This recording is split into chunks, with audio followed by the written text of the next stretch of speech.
CESI 한국전도학연구소의 김남식 목사입니다.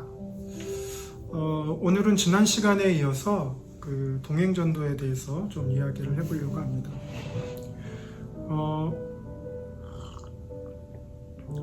사실은 이제 동행전도 이 이름을 지을 때 상당히 좀 고민을 많이 했어요. 왜냐하면 메타라는 헬라어에서 이제 나오는 건데, 사실은 영어로 이제 association에서 뭐 교제하다 뭐 이렇게 이런 이야기를 합니다. 그런데 이제 헬라어에서 메타는 이제 함께하다. 물론 영어는 이제 그 전치사니까 동사로 사용하지 않죠. 그러나 이제 그게 영어의 한계입니다. 그래서 그 메타는 이제 동사로 또 활용할 수가 있는데, 이제 함께하다, 동행하다라는 뜻을 이제 이야기를 합니다. 이거를 이제 그 윌리엄 바클레이가 이렇게 이제 메타를 동사로서 영어의 한계를 얘기를 하면서 이제 얘기를 했었습니다. 세종시에 그 개척을 하면서 지방의 목사님들께서 물어보시더라고요. 어떻게 전도를 해야 되느냐 했을 때 제가 드릴 수 있는 답은 항상 원리였습니다. 그래서 여기에 써 있지만 예수님의 이제 전도 전략이라고 할 수 있죠. 그래서 예수님의 전도 전략을 이렇게 보면 동행이라고 나와 있습니다. 그래서 마가복음 3장 14절에 보면 이에 12를 세우셨으니 이는 자기와 함께 있게 하시고 또 보내사 전도도 하며, 이렇게 나와 있습니다. 전도하게 하시고 함께 있게 하신 것이 아니라 함께 있게 하시고 또 보내서 전도도 하며 라고 이제 이렇게 이야기를 합니다. 마가는 대부분 이제 어떤 사건 중심으로 설명을 하기 때문에 이 부분을 별로 이렇게 신경을 쓰지 않은 것 같지만, 요한은 사건보다는 관계를 먼저 중요시합니다. 그래서 요한복음 14장에서 17절까지 왜 제자들이 하나님과 함께 되어야 되는가, 또 예수님께서도 왜 제자들이 하나님과 함께 되어야 되는가, 이거를 이제 요한은 설명을 하죠. 그래서 요한은 이제 관계의 중심이라면 마가는 이제 무시로 이렇게 이제 썼습니다. 이에 12를 세우셨으니 이는 자기와 함께 있게 하시고 또 보내사 전도도 하며. 그래서 이제 그 요한의 시각으로 마가복음 이 3장 14절을 좀 보면 우리가 구약에서 아시듯이 하나님과 함께 한다라는 것은 이제 극히 제한적이죠.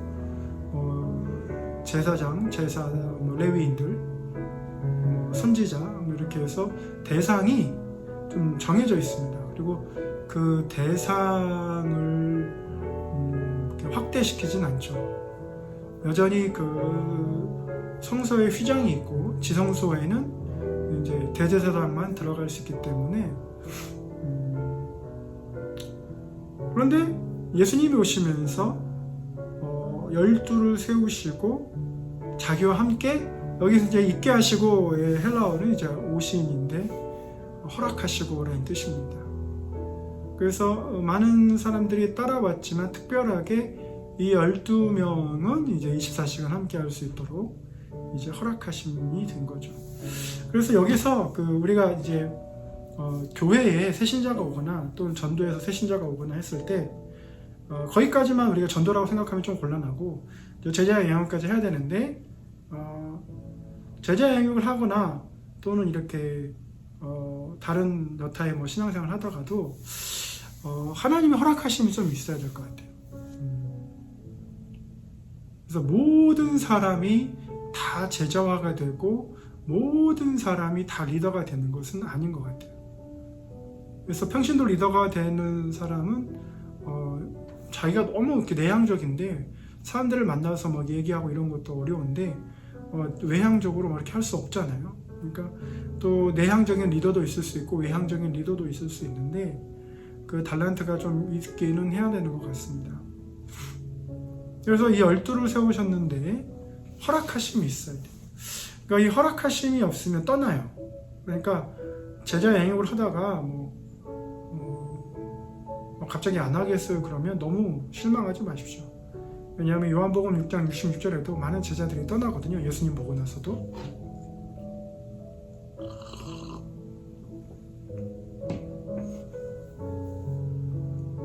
그러니까 거기에 너무 실망하지 마시고요. 그래서 그 로버트 콜만이 제자가 되는 세 가지 조건을 얘기를 했습니다. 첫 번째는 이제 하나님에 대한 열망이 있어야 되고, 배우려는 자세가 있어야 되고, 그 다음에 이제 그 시간을 투자할 수 있어야 된다고 얘기를 합니다.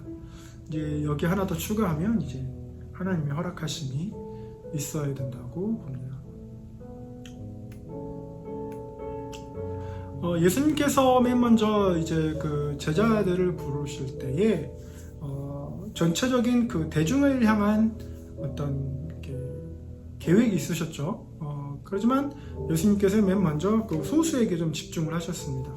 그래서 12제자에게 집중을 하신 거죠. 그래서 이 12제자에게 집중을 하시면서 얼마큼 집중하시냐면 이제 3년을 집중을 하시는 거죠. 3년 동안 집중을 하시면서 그들의 모든 것을 다 드러내게 하시고, 모든 것을 다 이제 자기들도 알게 하시는 작업들을 이제 하십니다. 나중에 이제 나오게 되는데 역사편 지나고 나서 실천편에서 좀 더 구체적으로 다룰 텐데, 어쨌든 간에 소수를 집중해서 대중을 이끈다라는 거죠.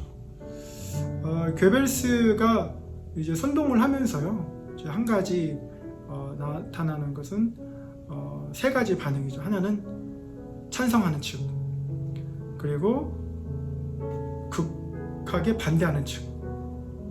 이렇게 소수가 나뉘는데 중간에 누가 있냐면 대중들이 있는 거예요. 그러니까 이기는 쪽이 우리 편, 이렇게 되는 거죠. 그래서 이 대중을 사로잡기 위해서 소수에 집중을 하는 거예요. 그래서 예수님께서는 12제자와 3년을 함께 하십니다. 그래서 뭐 이렇게 예를 들면 천국복음 전한다고 했을 때는 그 십자가 부활 사건 하면 한 일주일이면 될 것 같은데, 예수님께서는 12제자에게 3년을 투자하시면서 함께 계십니다.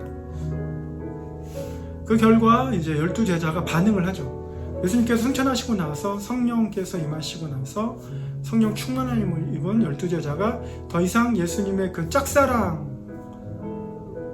끝나지 않고 12제자가 헌신하게 됩니다. 그 헌신한 12제자가 이제 대중들을 향해 나갑니다. 베드로가 3,000명에게 복음을 전한다든지 해서 대중을 향하게 나가게 되고, 초대교회가 세워지게 됩니다.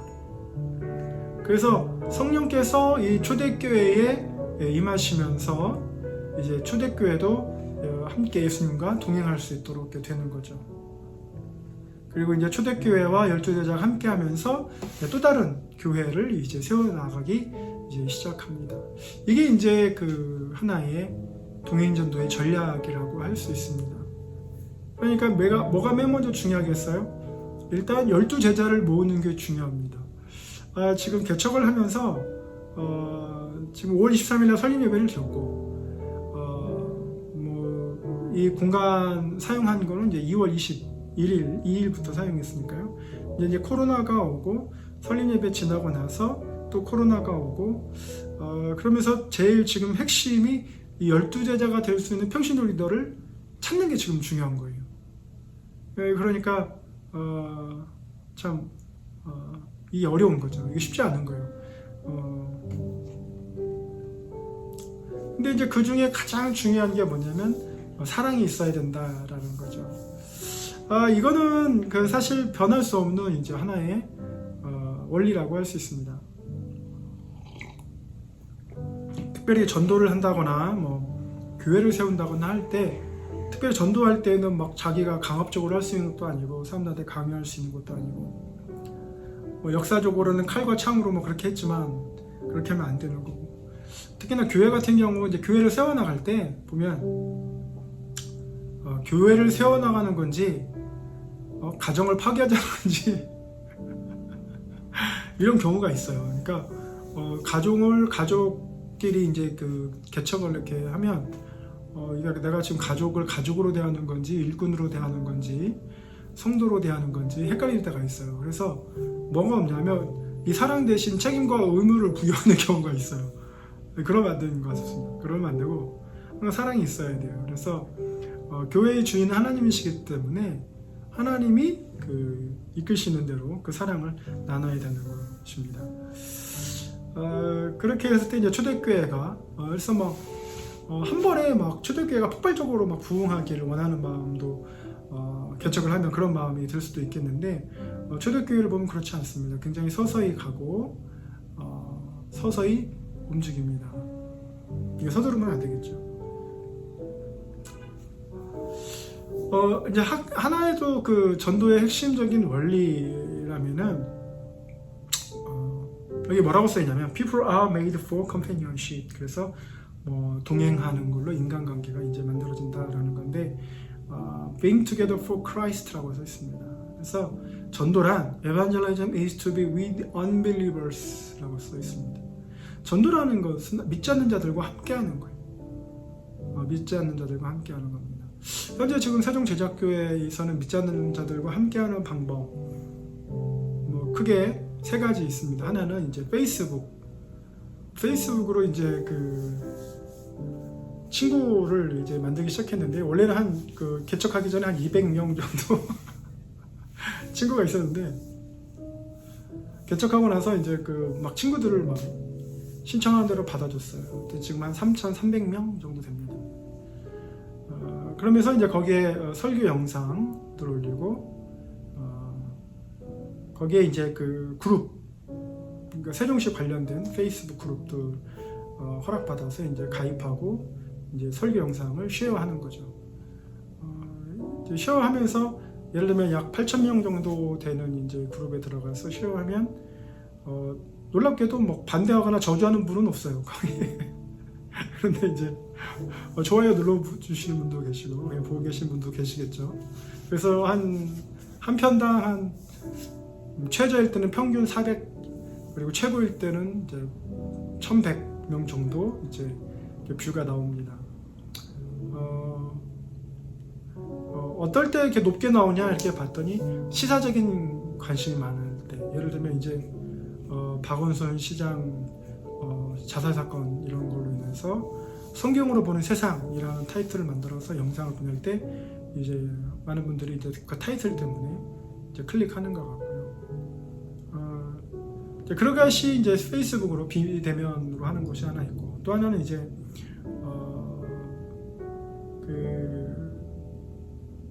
소소득 티슈 같은 것을 이제 배치를 해놓는 거죠. 그래서 물론 사람들한테 만나서 다 나눠줄 수 있지만 좀 더 효과적인 거는 그냥 배치를 해놓고 사람들이 스스로 필요한 사람들이 가져갈 수 있도록 하는 거예요.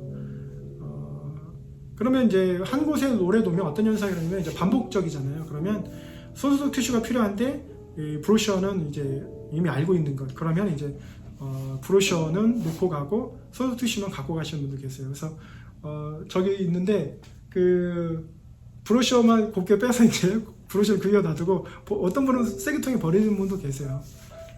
근데 좀 미안한 마음이 있으신 분은 이제 브로셔는 그대로 올려놓고 소소득 티슈 하고 그리고 이제 보통 한 가지 이제 증명이 되는 게 뭐냐면 여러분이 마트에 가시면 그 마트 물건을 공급하는 분들이 벤더거든요. 벤더들이 항상 선호하는 부분이 뭐냐면 그 소비자들의 눈높이 딱 눈높이 장소에 이제 게시를 해놓는 걸 굉장히 선호하는데 그 이유를 보니까 눈높이에 있는 그 소소득 티슈를 다 가져가세요. 근데 이제 좀 허리를 굽혀야 되는 최하단은 덜 가져가는 경향이 있어요. 그래서 그걸 좀 한번 확인했고 그래서 이제 그런 식으로 이제 당신 죽어요 그런데 안 죽어요라는 이제 안희숙 씨의 책 제목을 따서 이제 올려놓고 왜 우리가 예수 그리스도를 믿어야 되고 제자의 삶을 살아야 되는지에 대해서 브로셔는 이야기하고 있습니다. 한번 보여드릴까요?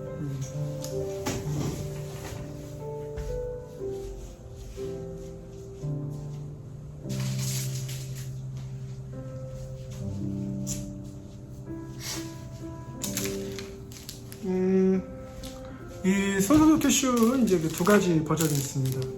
이렇게 해서 보시면 이제 아이들이 있죠. 그래서 이거는 이제 일반적인 예배를 이제 광고하는 것이고, 또 하나는 이제 Making Disciple 해서 이제 영어로 이렇게 되어 있습니다. 이거는 이제 영어 예배, 저희가 오후 3시에는 영어 예배를 드리기 때문에 이렇게 만들었습니다. 그 네덜란드에 있는 그 친구 조엘이라고 있는데, 그 친구가 왜 영어로 예배드리냐 이렇게 물어보더라고요. 그래서 첫 번째는 이제 그 제 자녀들이 미국에 태어나서 미국 시민권을 가지고 있어요. 그래서 영어를 좀 가르쳐야겠다 해서 그냥 일상 속에서 예배를 이제 영어 예배를 드리고, 또 여기 교회에 있는 이 4층에 영어 학원들이 되게 많아요. 이 건물 자체에. 그래서 영어에 관심 있는 친구들 올 수 있으면 이제 초대하는 거고요. 이렇게 하고 있습니다. 그래서 이제 이거를 보시면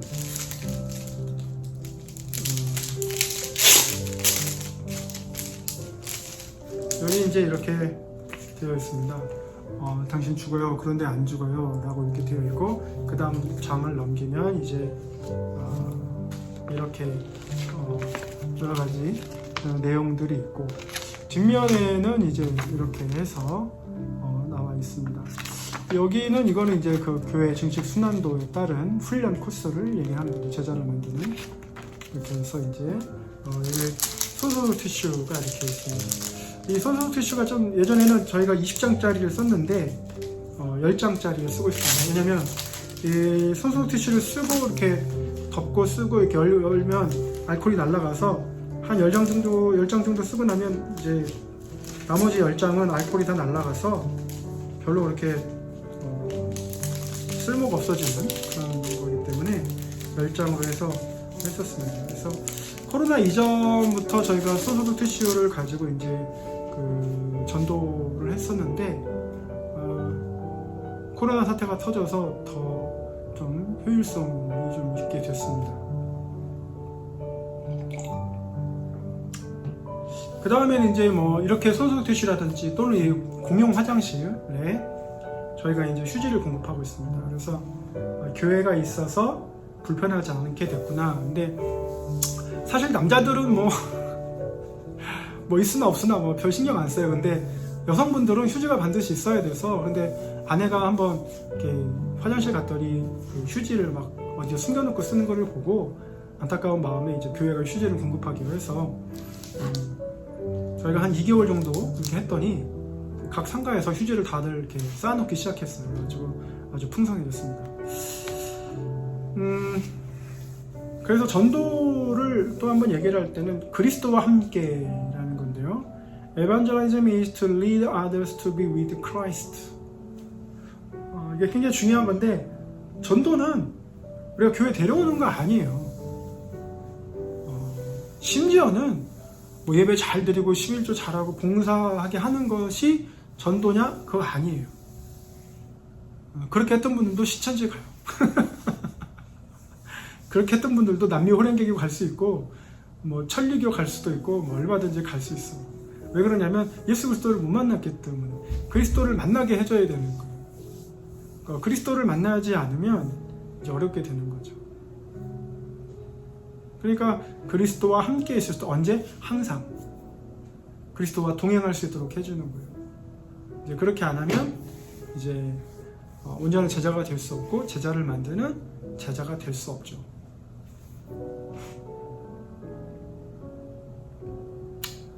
그래서 이제 조금 더 이제 깊이 좀 들어가 보면, 우리가 메타 이반젤리즘, 이제 헬라어와 영어를 조합해서 만든 건데 이제 동행전도입니다. 뭐 영어로 굳이 얘기하자면 위드 이반젤리즘이라고 할 수 있겠죠. 이 자세한 거는 이제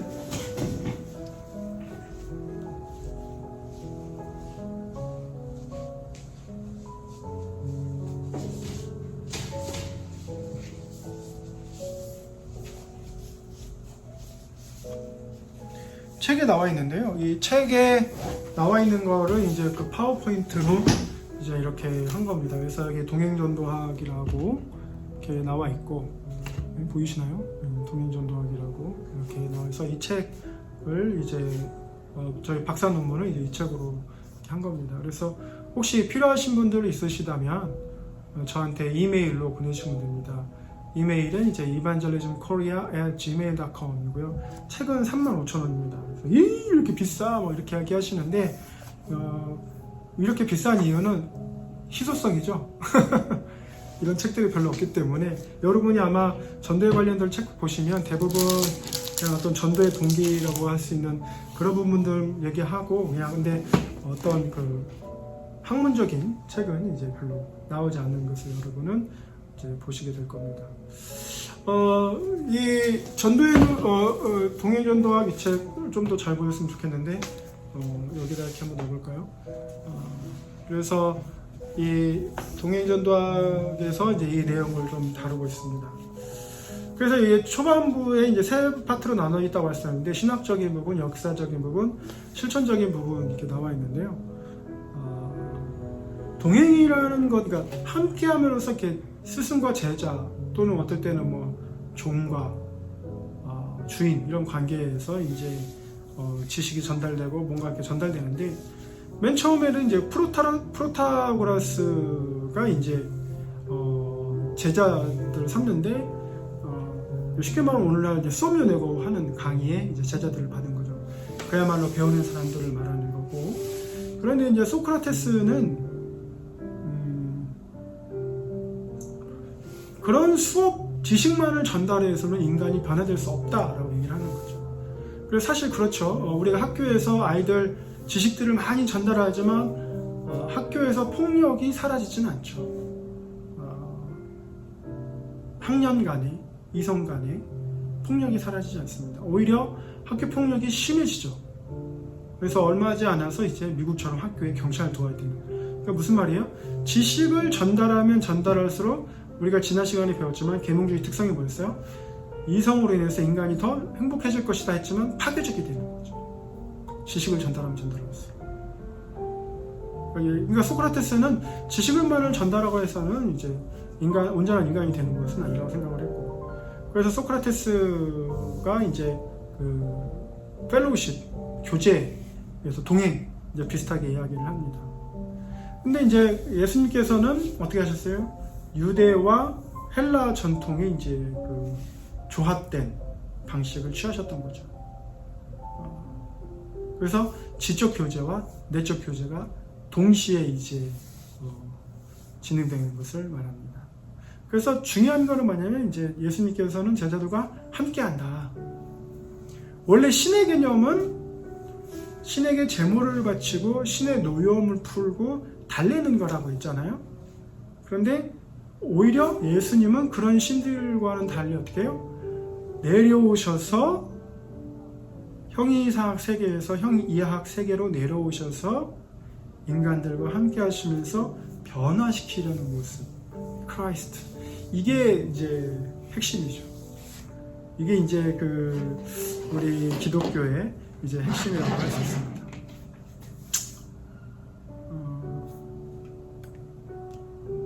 잠시만요.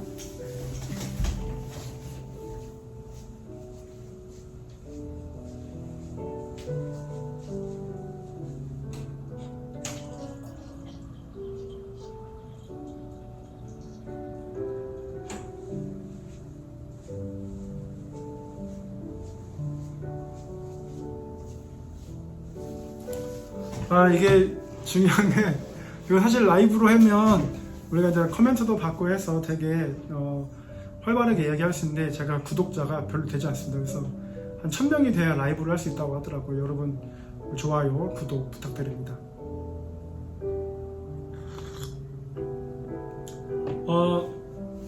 그 동행전도의 어떤 단계가 있습니다. 그래서 선 동행 단계, 뭐 동행 단계, 후 동행 단계 이렇게 있는데, 동행전도 단계를 보면은 이제 마태복음이나 이제 마가복음 이런 구절들을 보면 이제 예수님께서 그 제자들을 이렇게 부르시는데 제자들이 놀라운 거는 이제 그 자기가 가지고 있는 직업을 버리고 쫓아오는 거죠.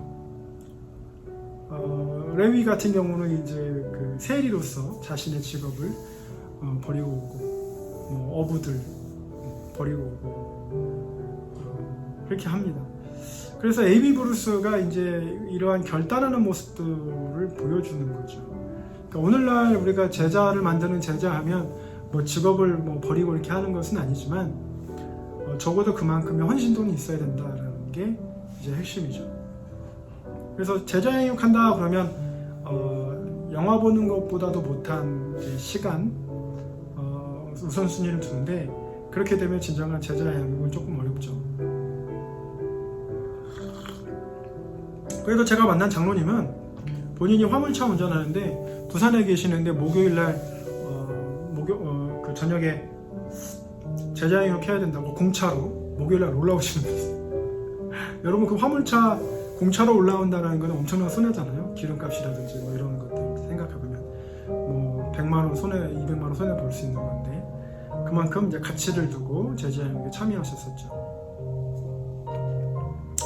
그래서 예수님과의 동행을 얘기했고, 예수님의 임재 가운데 하나님과의 관계를 발전시켜 나가는 과정이라고 이제 앨런 칼피지는 얘기를 합니다. 그러니까 예수님과 동행한다라는 것은 늘 그 성령의 갈급한 마음으로 성령을 쫓아야 되는 거예요. 뭐 기도하고 말씀 보고 말씀 묵상하고 그 묵상한 말씀을 가지고 하루 종일 살아가고 이런 필요한데, 이제 그렇게 하지 못하면 어떻게 돼요?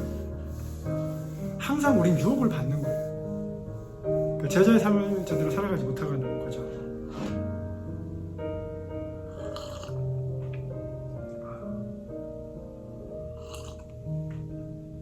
저희 교회 밑에 좋은 커피집이 하나 있는데 거기서 내가 가져와서 커피를 갈아서 핸드드립으로 이렇게 조금씩 마시는데 정말 위로가 됩니다.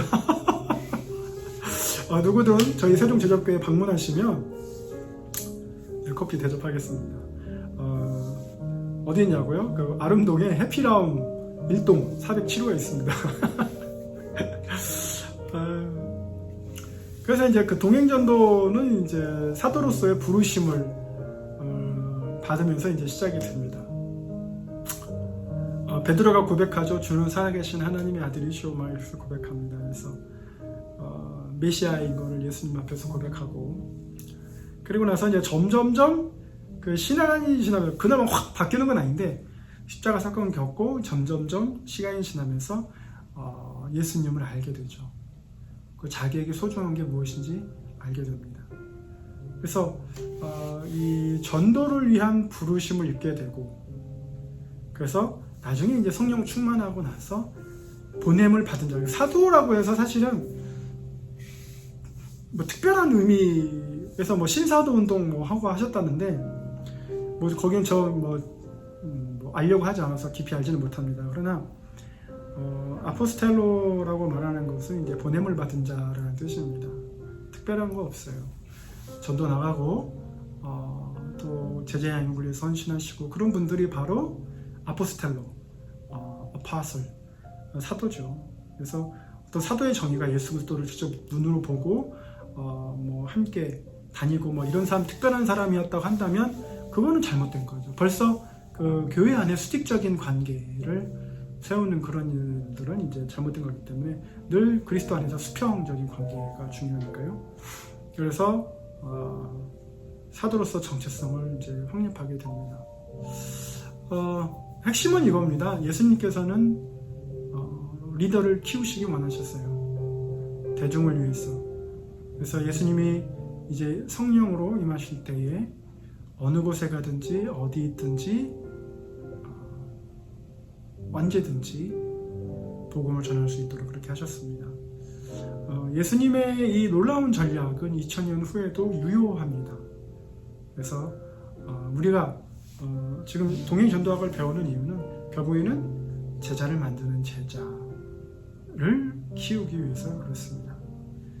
감사합니다. 우리 다음 시간에 또 뵈었으면 좋겠습니다. 좋아요, 구독 부탁드립니다.